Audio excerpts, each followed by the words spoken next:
So, what's up mga keepers? Magandang hapon. Yan, tara pakain tayo ng Koi King. Kasi may nag-comment sa akin doon kung paano daw tayo magpakain ng Koi King. Yan, ganito lang bossing oh.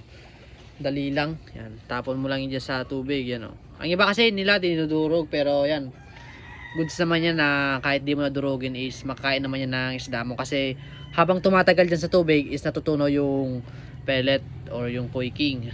Yan oh. Mga isda natin. Kaninang umaga nagpakain tayo ng BBS, kaya ngayon na hapon is pakain tayo ng Koi King. Ganyan lang tayo. Diba? Ang sigla ng isda natin kahit tag-ulan. Ang aggressive oh. Mga red eye dito nakalagay natin. Lahat to red eye dito. Kaya soon magre-release tayo nito. Mga 1 month pa magre-release tayo nito. Binubomba natin kasi ng BBS eh. Ito last daw na maubos yung BBS natin kasi yung 50 grams is pang 3 days lang. Umorder ulit tayo ng dalawang 50 grams. Bale 500 yun eh. Yan o mga golden zebra natin. Dito nakalagay. Yan o. May mga layer tail. Yan. Copper. Yan o.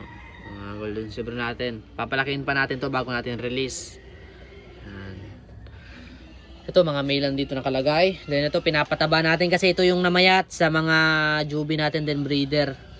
Hindi kasi natin na live foods to kaya siniparit muna natin, pinapataba natin. Binobomba natin ng BBS to. Yan o, bigla bumabalik na yung sigla nila.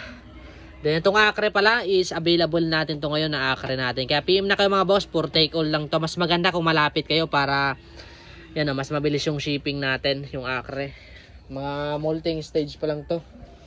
Then itong full gold natin, yan o, available din. Sobrang dami ng full gold natin o. Nasa ilang galon to? 5 galon ata to, pero mga nakalagay dito mga nasa 40 plus. Yan, halo na sila dyan. Bala ko ilipat dito sa medyo malaki.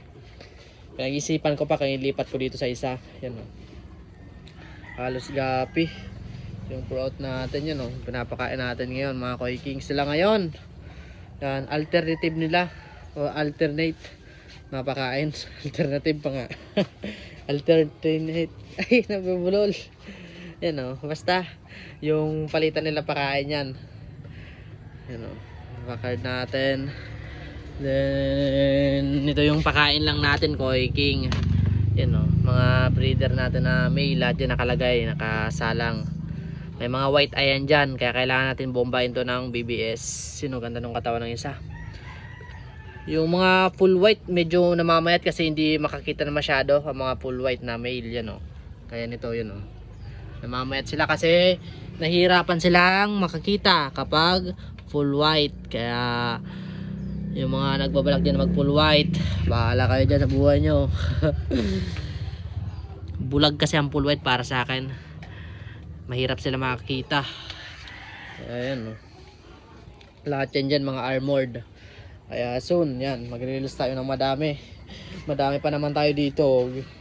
May mga bill tail, yan. Ayusin ko pa kasi hindi pa natin nasisiparate yung mga malalaki doon. Then lipat na natin para hindi na pangitingnan. Then dito yung mga medyo malalaki, aalisin natin. Lilipat natin dito sa green water.